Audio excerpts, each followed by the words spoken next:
Welcome to Global News on Signature TV. I am Barry Kumo Ado. In the headlines, members of APC in Kogi State defect to PDP in support of Senator Natasha Akpotudua. Federal government reopens recruitment portal for civil defense, immigration, others. Harvard battles Trump administration in court over cancelled funding.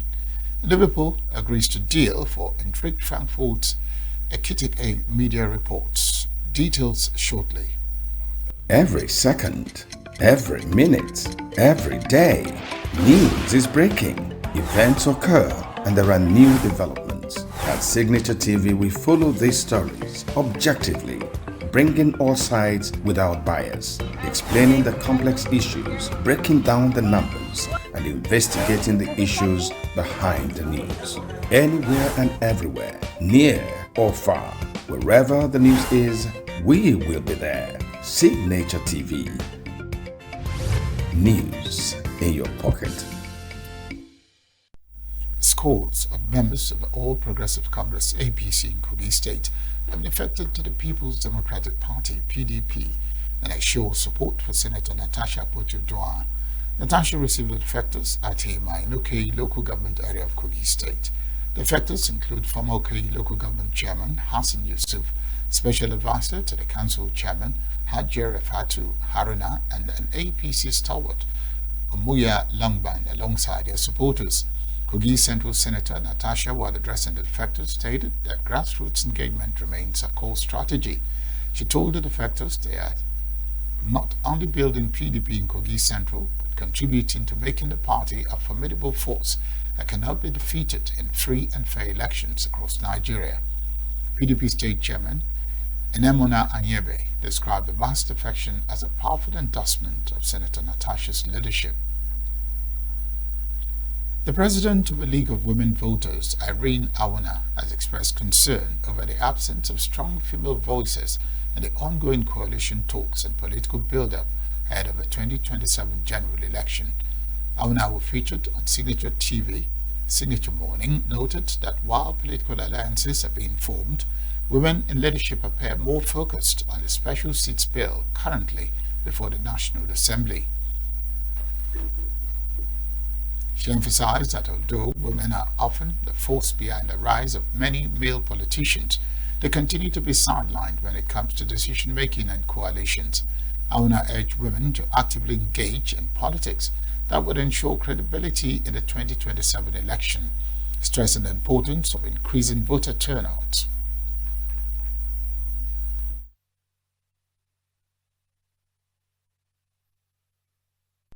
Nigerian female politicians are not concerned about coalitions now because they know that they will not be included.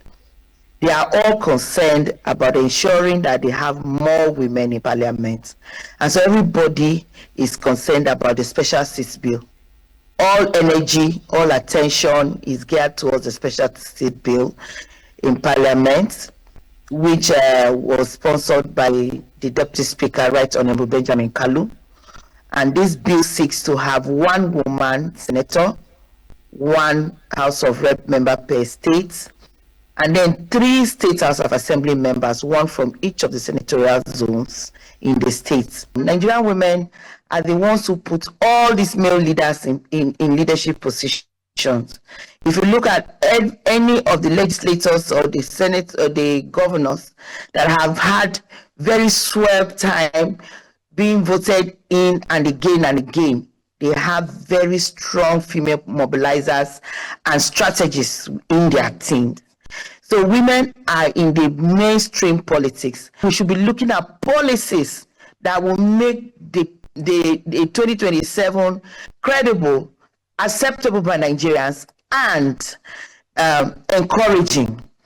Because when I use the word encouraging, I mean that there's a lot, we can see that there's some sort of voter apathy, wave across the country, and we need to do something about it. As defenders of democracy, the League of Women Voters is concerned about the number of people that turn out to vote. If you look at the records of Nigeria That's over 100 million Nigerians registered to vote in 2023. And at the end of the day, the statistics that voted was less than 10% of that number. And that's not a good thing at all. It means that the citizens do not have faith in the electoral processes, or they don't think that it is their responsibility to select their leaders, that whatever they do, the leaders will end up doing what they want. Criticized political parties for failing to uphold the 35% affirmative action for women in leadership.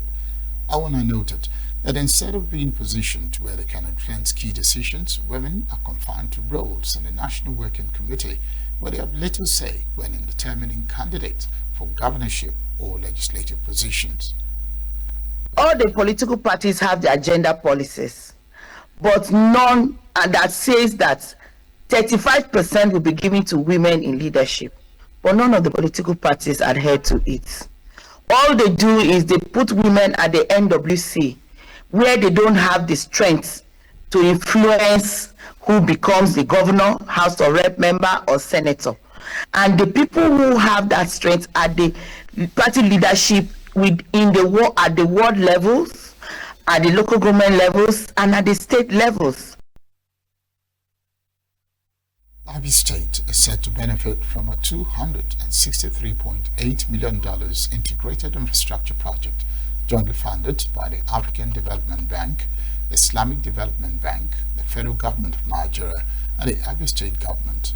The AFDB announced the official launch of a project which aims to modernize urban infrastructure and rehabilitate over 248 kilometers of roads in Umuahia and Aba.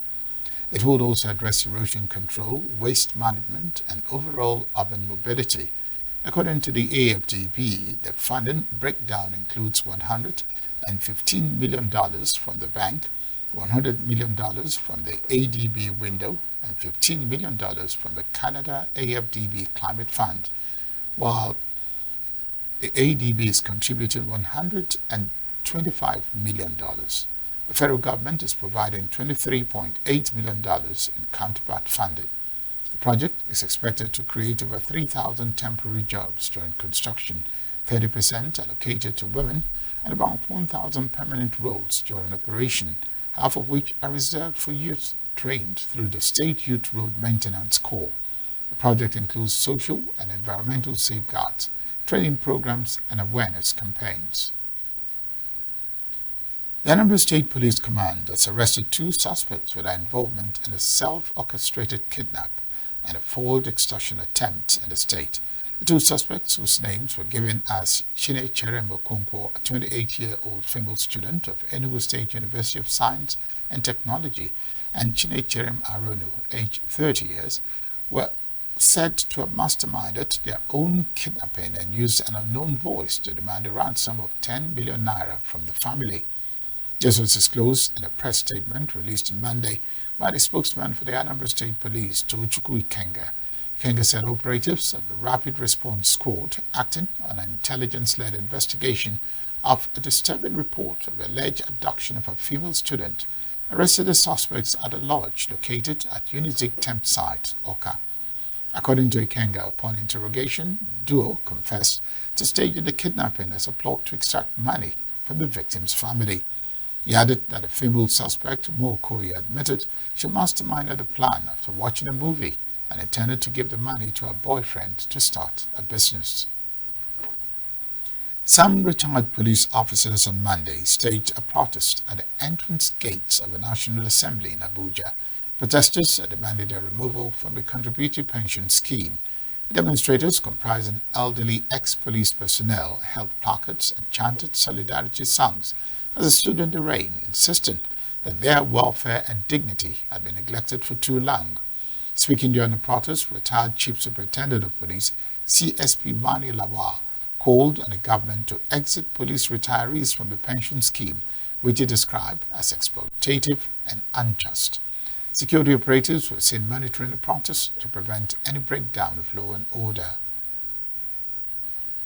Inspector General of Police Kayode Egbetokun has pledged to personally engage with retired police officers protesting over poor retirement benefits. The assurance was conveyed through the Commissioner of Police, Federal Capital Territory, FCT Command, presidential candidate of African Action Congress, AAC, in the 2023 elections. Omoyele Sowore and other activists led retired police officers on a protest in Abuja on Monday. The protest is to demand improved welfare for serving and retired personnel of a Nigerian police force. The Nigeria Labour Congress (NLC) has accused the federal government and state governors of systematically crushing dissent, weakening democratic institutions, and unlawfully seizing workers' contributions, which it described as stealing workers' sweat. NLC President Joe Ajero made remarks at the opening ceremony of the 21st Rain School of the NLC held in Uyo, Akwa Ibom State, saying that Nigeria was on the brink of tyranny. Ajero described Nigeria as a democratic space, the very arena where citizens, especially the working class, face an assault on their rights of free speech, assembly, and participation in governance. According to him, the ongoing clampdown on civic freedoms and union activities is a calculated effort to silence the voices of Nigerian workers ahead of the 2027 general elections. Still to come, FG vows to implement national single window to curb leakages in trade transactions. Beat your wives, lose your seats. MSNBC wants traditional title holders. Stay with us. Every second, every minute, every day, news is breaking. Events occur and there are new developments. At Signature TV, we follow these stories objectively, bringing all sides without bias, explaining the complex issues, breaking down the numbers, and investigating the issues behind the news. Anywhere and everywhere, near or far, wherever the news is, we will be there. Signature TV. News in your pocket. The West African Examination Council has told candidates who sat with this year's Senior Secondary Certificate Examination to discountenance the recent media report alleging the cancellation of all the papers written during the just concluded examination.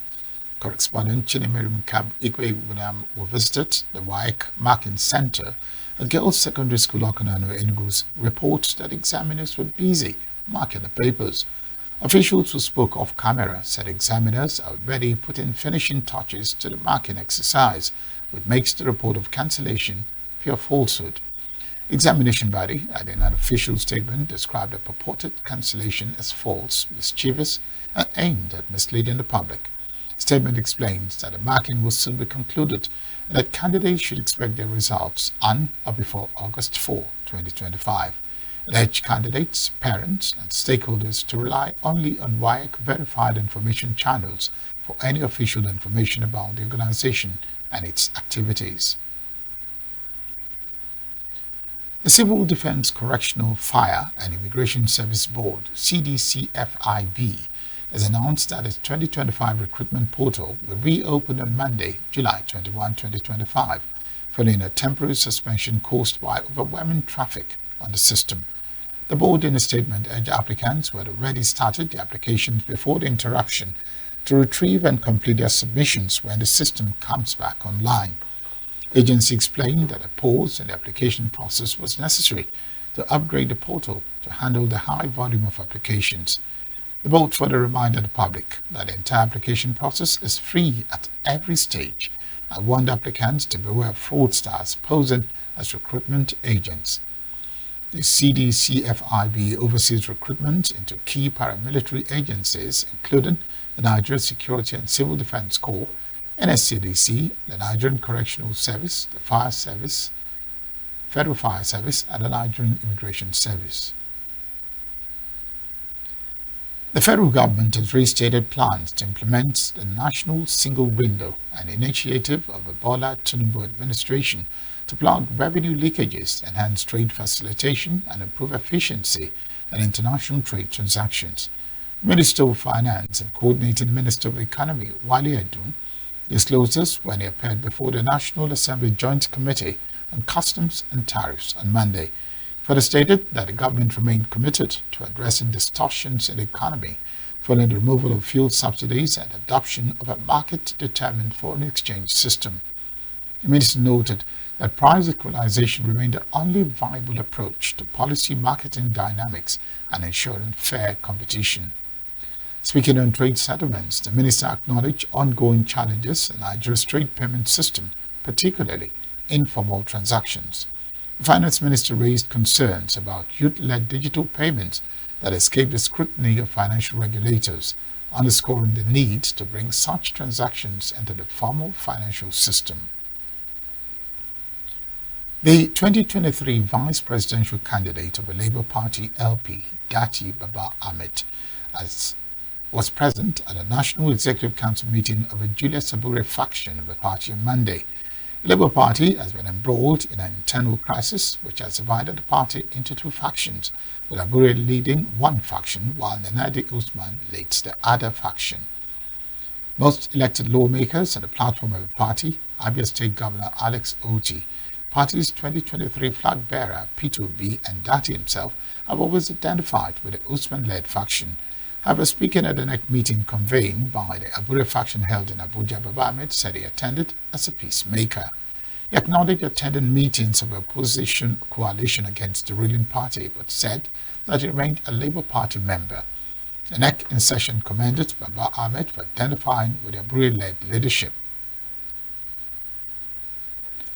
The 16th Emir of Kano, Muhammadu Sanusi II, has warned against violence against women, emphasizing that Islam stands against any form of violence against women. He spoke on Monday at his palace in Kano while addressing a group of visitors from the Development Research and Project Center, DRPC, and the Center for Islamic Civilization and Interfaith Dialogue, CICID, under Bayero University. The team was in the palace as part of an initiative sponsored by the Ford Foundation aimed at guiding Muslim religious leaders to take an active stand against gender-based violence in northern Nigeria. During the visit, Emir Sanusi emphasized that all traditional rulers in his domain must respect and uphold the rights of women. He made it clear that any title holder found guilty of such acts will face the consequences of having their traditional title withdrawn. Emir Sanusi remarks added to ongoing efforts by religious and community leaders to confront harmful practices disguised as discipline or moral correction. Vice President Kashim Shettima on Monday warned about the state of Nigeria's forest, saying the gradual depletion of forest lands poses an economic danger. Shettima raised the alarm at the opening of the Nigerian Forest Economy Summit 2025 held at the Presidential Villa Abuja on Monday. The conference, titled Sustainability of Nigeria's Forest, Unlocking the $2 billion Potential for Economic and Financial Inclusion. It said more than 90% of Nigeria's original forest cover has been depleted and about 400,000 hectares are lost each year. Shettima was represented by the Deputy Chief of Staff to the President, Ibrahim Hadejia, argued that neglecting forest resources directly impoverishes the nation, called forests a treasure trove of biodiversity, timber, medicinal plants, and other products that drive agriculture, trade, health, climate resilience, and finance. Yet much of that value remains untapped. Nigeria says should not only replicate these successes but lead Africa's forest industrialization. If the country fails to act, it warned, it risks losing markets. They also warned that upcoming European Union regulations would block imports from lands deforested within 5 years. The Oyo State government on Monday received a delegation from the Federal Project Management Unit of the Rural Access and Agricultural Marketing Project to discuss the forthcoming Agri-Food Market Development Project. State Commissioner for Agriculture and Rural Development Olasukami Olayele, while receiving the delegation led by National Agro-Logistics Specialist Salisu Abubakar, assured the team of the state's readiness for the project. Olaleye, in a statement by the State Commissioner for Information and Orientation, Dr. Oyelade in Ibadan, the state capital said the Governor Sheyi Makinde-led administration has laid a foundation for agricultural growth through strategic road infrastructure and rural development. appreciated Abubakar's efforts to include an additional market in the ongoing remodeling of 3 major agro-markets on the ramp in the state.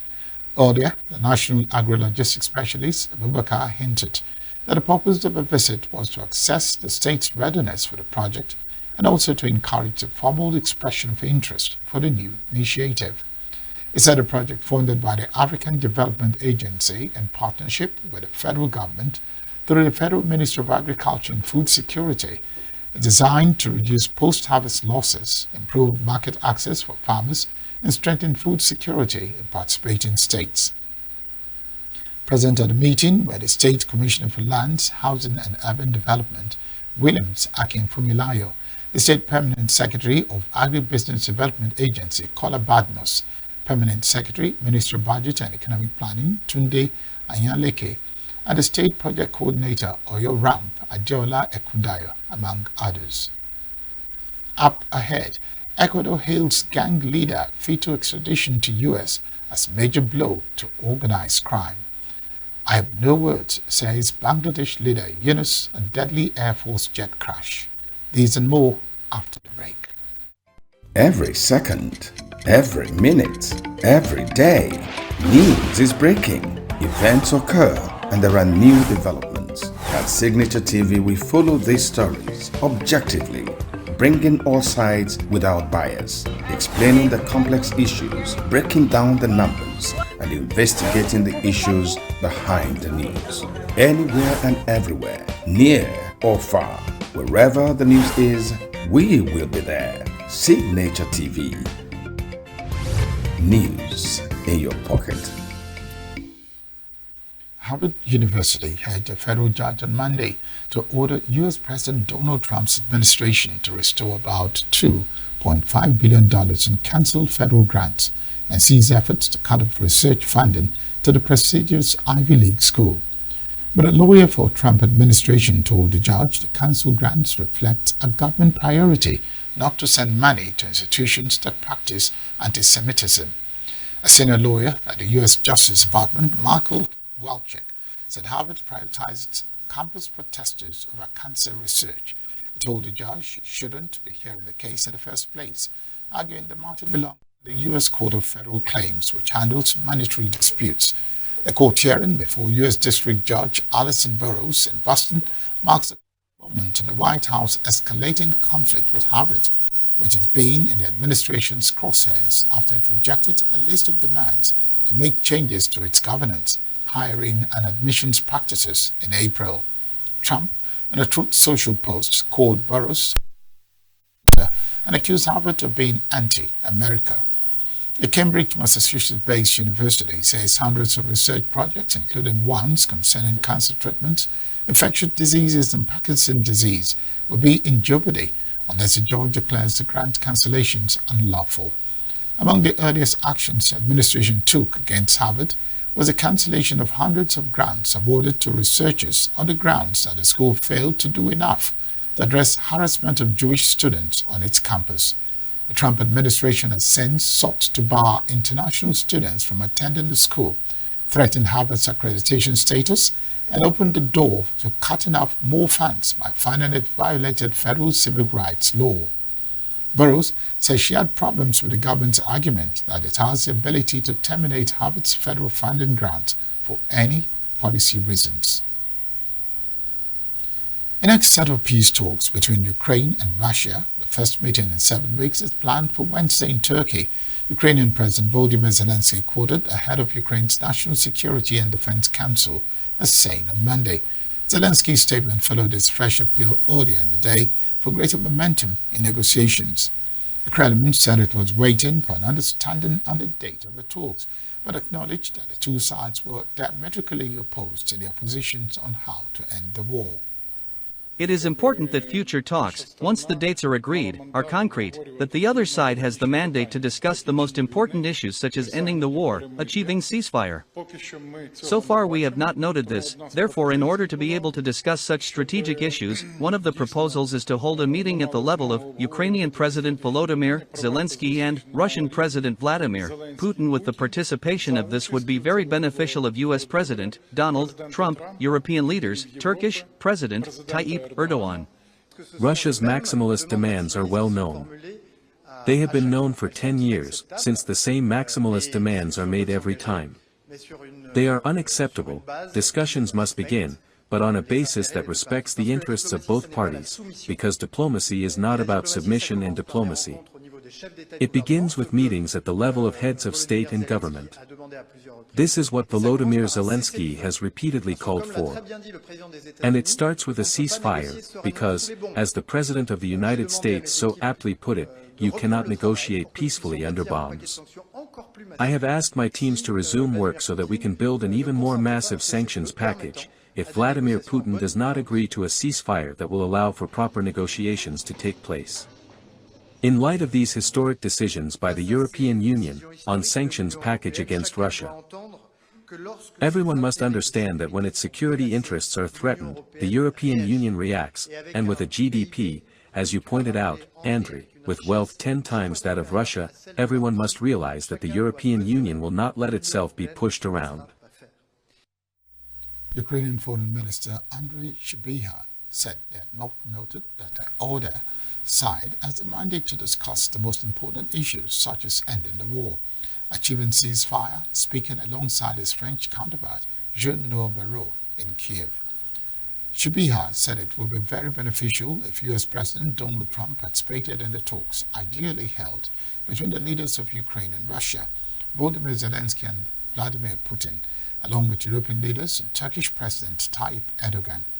Ukraine and Russia have held 2 rounds of talks in Istanbul on May 16 and June 2 that led to the exchange of thousands of prisoners of war and the remains of dead soldiers, but the 2 sides have made no breakthrough towards a ceasefire or a settlement to end almost 3.5 years of war. Trump said last week it would impose new sanctions in 50 days on Russia and countries that buy its exports if there is no deal before then to end the conflict.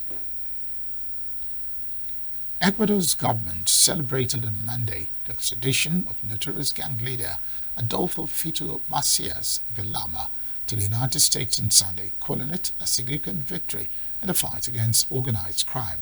The high-profile criminal was transported to New York aboard a U.S. Department of Justice plane on Sunday, where he will face prosecution on multiple charges. The extradition of alias Fito comes less than a month after his recapture and is a major blow to organized crime. The extradition of Macias Villamar, as well as the operations to dismantle criminal economies, are actions that weaken the mafias, and the national government is determined to continue this fight. Yesterday at 2 p.m., a U.S. Department of Justice plane took the prisoner to New York, where he will be prosecuted for several crimes. The transfer and handover operation began at noon with the intervention of the security unit led by Minister Riemberg, Ecuadorian Interior Minister John Riemberg. As you already know, the transfer and handover operation took place in Guayaquil at midday with the intervention of the security unit that moved him from La Roca, prison La Roca, to the Macias was recaptured on June 25 in an underground bunker during a military operation in Manabí province following his dramatic escape from prison in January 2024. He had been serving a 34-year sentence for organized crime, drug trafficking and murder when he fled. The drug trafficker faces 7 charges in the United States related to drug and weapons trafficking. On July 11, Macias accepted extradition after Ecuador's National Court of Justice received a formal request from the United States. The S&P 500 and Nasdaq notched record high closes on Monday, lifted by Alphabet and other mega caps ahead of several earnings reports this week, while investors bet on potential trade deals to blunt economic damage from the Trump administration's global tariffs. Google parent Alphabet rallied ahead of its quarterly report on Wednesday. It and Tesla also reported on Wednesday kick-off earnings from the so-called Magnificent Seven, and the results may set the tone for other heavyweight companies reporting in the next several days. Apple and Amazon each gained and helped lift the S&P 500. Verizon rallied after the telecommunications company boosted its annual profit forecast. Stock market today seems to be running on hopes that we get some moderation in tariffs and also that we've had decent earnings. Earnings are coming in okay. We're still very early in second quarter earnings season. Just about 12% of the S&P 500 is reported. But the bank earnings look to be pretty solid with good capital markets gains. And then we've had sporadically good news from some of the airlines as well as the telecommunication companies that activity is holding in there okay. And the market seems to be cheering that. Yeah, on the market side, we are still glass half full, and that really comes from one, a solid labor market. Two, corporate earnings are looking really fairly solid for the year. And three, inflation, even though it's elevated and may creep a little higher, is not threatening the consumer at this point. So we think this is an economy that can survive, and the markets appear to be doing that as well. So we may be heading into a bit of a stronger patch as we look down the road. Certainly there are risks, and we're concerned about them, but that consumer resilience, low unemployment rate, high wage growth are all helping this economy survive.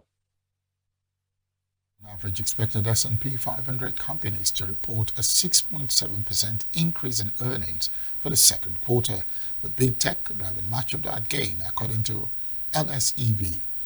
The S&P 500 gained 8.81 points, or 0.14%, to end at 6,505.60 points, while the NASDAQ Composite gained 78.52 points, or 0.38%, to 20,974.18. The Dow Jones Industrial Average fell 19.12 points, or 0.04%, to 44,323.07. The climate crisis, artificial intelligence, world peace, and the renewal of multilateralism were key issues addressed at the Democracy Forever Summit held Monday at La Mondena Palace in Santiago, according to a joint statement by participating leaders.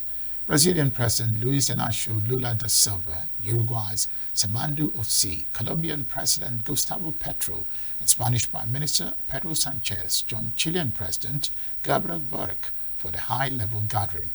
A joint press conference, the leaders called for stronger cooperation among progressive nations to counter what they describe as a reactionary international force threatening democracy and global institutions. In the issues we discussed in particular, we further deepened our basic and not so basic agreements that have to do with the climate crisis, artificial intelligence, world peace, rebuilding multilateralism, defending words as basic to human beings as freedom and democracy. We are therefore facing a reactionary international force that acts in coordination, and that is why it is so important to act in coordination and make a joint response. It is up to us, governments led by progressive forces, to lead that response. We discussed the strengthening of democratic institutions and multilateralism in the face of the successive attacks they have been suffering. We agreed on the need to regulate digital platforms and combat disinformation to give back to the state the ability to protect its citizens. I have personally talked to them so that they can be part of this enlarged group, and they have accepted with great enthusiasm and will be at the meeting we will have in New York in a month's time in the framework of the UN General Assembly with the President of Mexico, Claudia Sheinbaum, with the President of Honduras, Xiomara Castro, with the Prime Minister of England, Keir Starmer, with the Prime Minister of Canada, Mark Carney, with the Prime Minister of Australia, Anthony Albanese, with the President of South Africa, Cyril Ramaphosa, and also among others with the President of Denmark, Mette Frederiksen.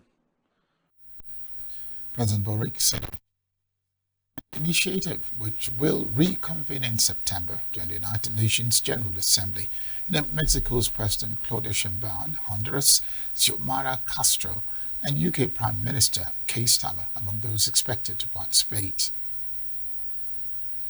Progressive leaders from Latin America and Spain gathered in Santiago on Monday to launch a Democracy Forever initiative aimed at countering what they describe as threats from far-right forces and oligarchs. Spanish Prime Minister Pedro Sanchez warned of a coalition of interest between oligarchs and far-right that they called an international network of hatred and lies advancing dangerously across the continent. Brazilian President Luis Inacio Lula da Silva joined Chilean President Gabriel Boric, Uruguayan President Luis Lacalle and Colombian President Gustavo Petro for the high-level summit at La Moneda Palace. It's time to step forward to actively defend and deepen our democracy, to go on the offensive. Our societies face a real threat led by a coalition of interests between oligarchs and the far right, what we could call an international network of hatred and lies that is dangerously advancing, unfortunately, on both continents. Venezuela Attorney General Tariq Saab said on Monday that his office would investigate El Salvador's President Nayib Bukele and 2 other officials for the alleged abuse of Venezuelans who were detained in the Central American country. More than 250 Venezuelans held in El Salvador's notorious SECOT prison returned to Venezuela on Friday under the terms of a prisoner exchange agreement with the United States. Detainees suffered human rights abuses ranging from sexual abuse to beatings, were denied medical care or treated without anesthesia, and given food and water that made them ill, Saab said at a press conference. Kelly's office did not immediately respond to a request for comment. We have decided to open a formal investigation with the 3 designated national prosecutors into the following officials in El Salvador: Nayib Armando Bukele, a despot who violates the Salvadoran constitution and calls himself President of El Salvador; Hector Gustavo Villatoro, Minister of Justice and Public Security of El Salvador; and Osiris Luna Meza, Director General of Penal Centers and Deputy Minister of Justice and Public Security of that country. And he must realize that the European Union will not let itself be pushed around. They are involved in the crimes we are investigating and appear to be responsible, according to the preliminary investigation we have of all these events. I call on the International Criminal Court, the UN Human Rights Council, and the relevant bodies in the Americas and around the world to do the same, to do what we are doing as the Public Prosecutor's Office in Venezuela against these 3 individuals and those who may obviously emerge later as the perpetrators of these actions. Venezuelans were sent to El Salvador from the United States in March after U.S. President Donald Trump invoked the 1798 Alien Enemies Act to deport alleged members of a Tren de Aragua gang without normal immigration procedures. Deportation drew fierce criticism from human rights groups and a legal battle by the Trump administration. Family members and lawyers of many of the men deny they had gang ties. The government has said the men were medically evaluated and interviewed before being released. It has always said the El Salvador detentions were illegal and that only 7 of the men had serious criminal records. The head of Bangladesh's interim government, Mohammed Yunus, extended his condolences to the families of the victims of a deadly Air Force training jet crash in Dhaka on Monday.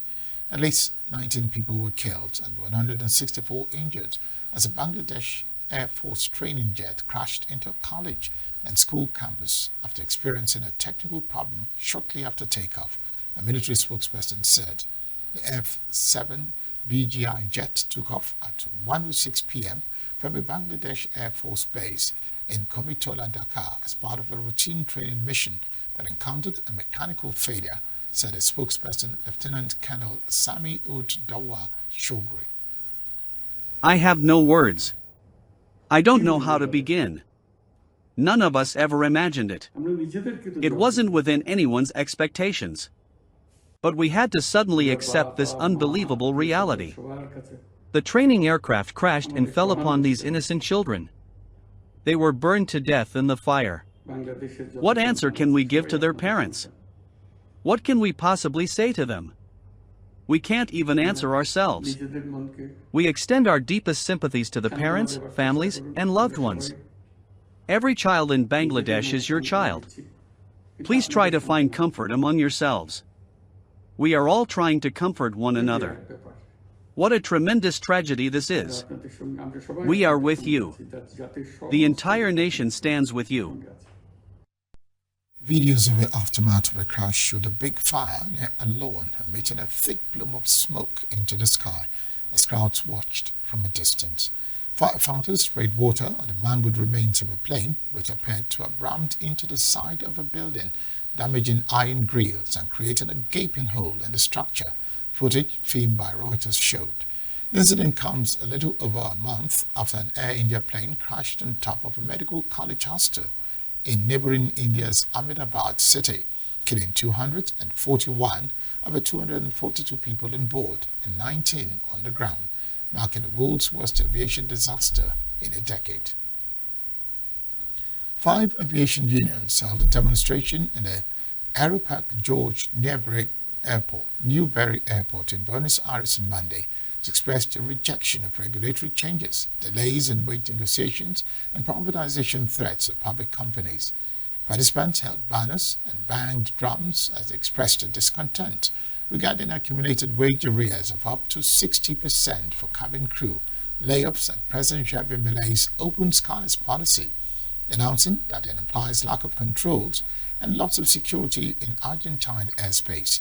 Aviation unions are also fighting to bring up employee salaries in line with inflation and oppose the president's efforts to privatize state-run Carrera Aerolíneas Argentinas. We have 2 major problems. One is structural, which is a savage deregulation of the industry with the argument and lie that if we open up and more companies come, people will have more possibilities, more options, and will be able to travel much more. But what is happening is that we are losing control of airspace. Any company can come here with a certificate guaranteeing that it is good, that everything is in order, issued by their country, and with that they can fly here. The Argentine state has lost control over the safety of aircraft flying in our skies. And it's no longer just a problem for passenger safety who are boarding planes whose quality is unknown, but also for operational safety. We decided today, as winter vacations begin in our country, to make visible this conflict that has to do with a very critical degradation of operational safety that affects both workers and passengers, a salary delay that already comprises about 60% in a country that still has a considerable inflation rate, and mainly a foreign takeover of the activity that allows foreign crew members in a foreign airline with foreign registration and foreign legislation to connect 2 points in our country, which significantly threatens sovereignty. These are situations that are not seen anywhere else in the world. The protest, which did not disrupt flights, according to national media outlet La Nación, was held on the first day of winter break in Buenos Aires city and several provinces. A relentless heat wave has engulfed parts of Sicily on Monday, with temperatures pushing well past 40 degrees Celsius, leaving residents and tourists scrambling for shade, hydration, and relief from the heat. In the small town of Catananova, considered one of the hottest places in Italy, traffic moved slowly under the blazing sun as digital thermometers displayed searing midday highs. Locals like Filippo Belloni said that without air conditioning or fans, even nights are unbearable.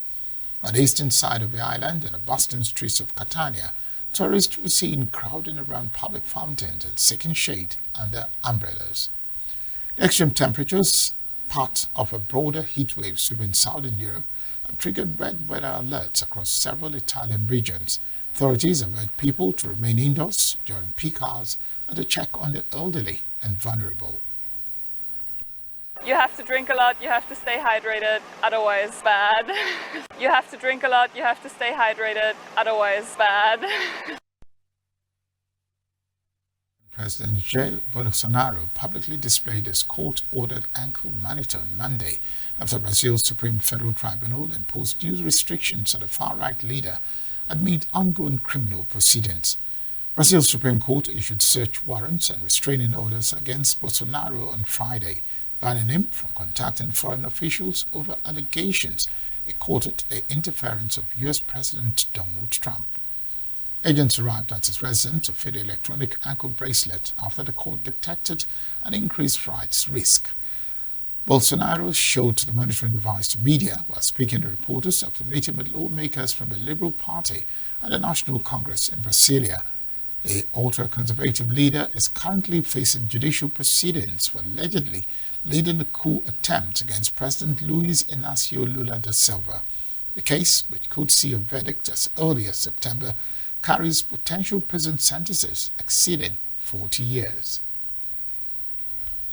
A dead humpback whale washed ashore at Sao Conrado Beach in Rio de Janeiro on Monday afternoon, prompting firefighters to cordon off the area. The whale was discovered in an advanced state of decomposition as ocean currents carried the animal's body toward the popular beach around 3 p.m. Workers attempted to remove the massive carcass while onlookers gathered to witness the unusual scene.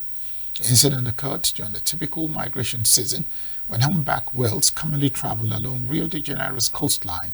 The marine mammals regularly pass through the region as they swim towards their breeding grounds during this time of the year.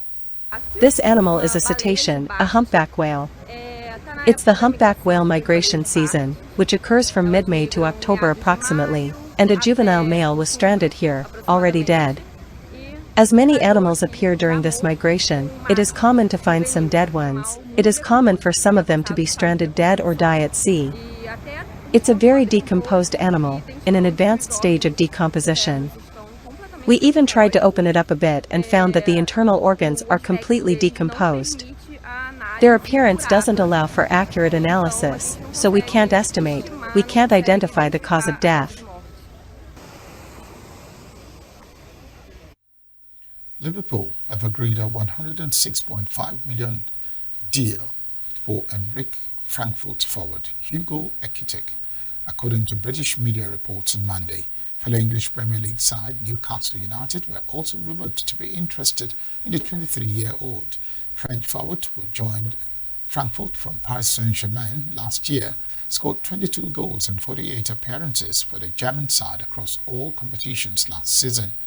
Liverpool have been active in the transfer window, signing left-back Milos Keska from Bournemouth, as well as Dutch right-back Jeremy Frimpong and German international Florian Wirtz from Bayern Leverkusen. Wirtz was signed for a reported fee of £100 million and afforded a maximum of £16 million in potential bonuses. Arsenal manager Mikel Arteta on Monday said he was looking to improve the depth and quality of the squad during the transfer window, but declined to comment on the expected signing of Sweden international Victor Gyökeres from Sporting.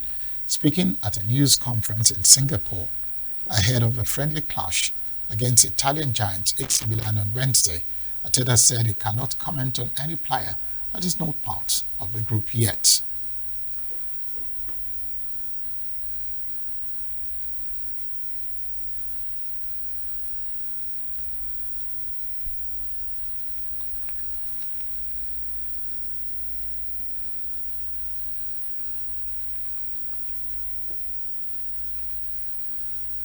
England batsman Harry Brook said the tension with Indian players during the third test at Lord's was fun and put the visitors under added pressure as England secured a dramatic 22-run victory and a 2-1 lead in the series. Tension flared between the teams during the match, which India captain Shubman Gill sarcastically clapping England baiters over delays and Indian fast bowler Mohammad Siraj roaring into the face of England opener Ben Duckett after taking his wicket.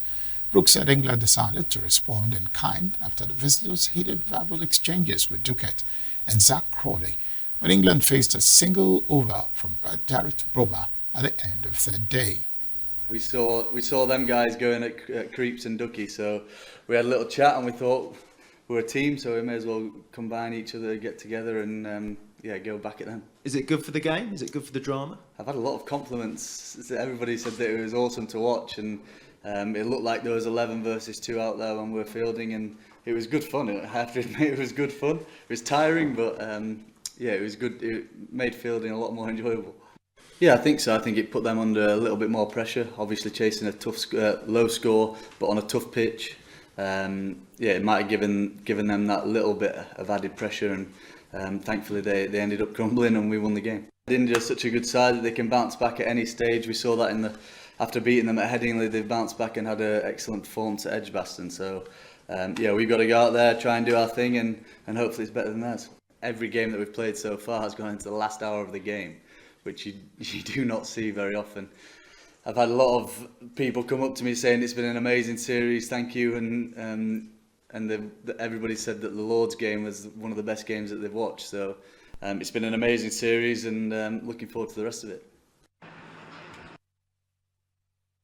Brooke scored a century in the second test after missing out a tone by 1 run in the first set. The Hartford series was far from over, with the fourth match starting at Old Trafford on Wednesday. British media reported that former England player Paul Gascoigne is in hospital after being found semi-conscious at his home in Poole, England. 58-year-old former Newcastle, Tottenham Hotspur and Lazio midfielder is said to be in a stable condition in an acute medical unit where he is expected to stay for a few days. Gascoigne has lived a turbulent life, with his troubles escalating following his retirement from football in 2004, which he said ripped the heart out of me. Gascoigne has been treated for alcohol and drug addiction, paranoia and depression. England midfielder Georges Tombey said supporting teammate Jess Carter amidst racist abuse she has received has strengthened the bond between the players ahead of their Euro 2025 semi-final against Italy on Tuesday in Geneva. Defending champions England scraped through to the semis after a penalty shootout on Thursday against Sweden, but the past 2 days have been dominated by talk about racism in football after Carter, who is black, revealed she has been target of abuse since the tournament began. Wenkman denied a suggestion that England, while making the sixth semi-final appearance of a major tournament, are the favourites. But England have traditionally taken the knee before kick-off as a symbolic gesture against racism. They have made the decision to remain standing on Tuesday. Italy scraped through the group stage and needed a last-minute goal to beat Norway in the last 8. But coach Andre Sosin said on Monday he believes his side and what it takes to beat England. Sosin and his squad have spoken of their big dreams at the tournament and how overcoming adversity has brought them closer together. And they're confident they can beat Serena Wegman's side and secure a first appearance in a final since 1997. Sosin and Italy defender Cecil Savaglia, who also attended the media conference, offered their support to England's Jess Carter, was withdrawn from social media due to the racial abuse she has received during the tournament. Germany take on Spain in the other semi-final on Wednesday. And that's the news this hour. I am Barry Kumo Ado. Thank you very much for joining us. Up ahead, A's Signature Morning. Stay with us.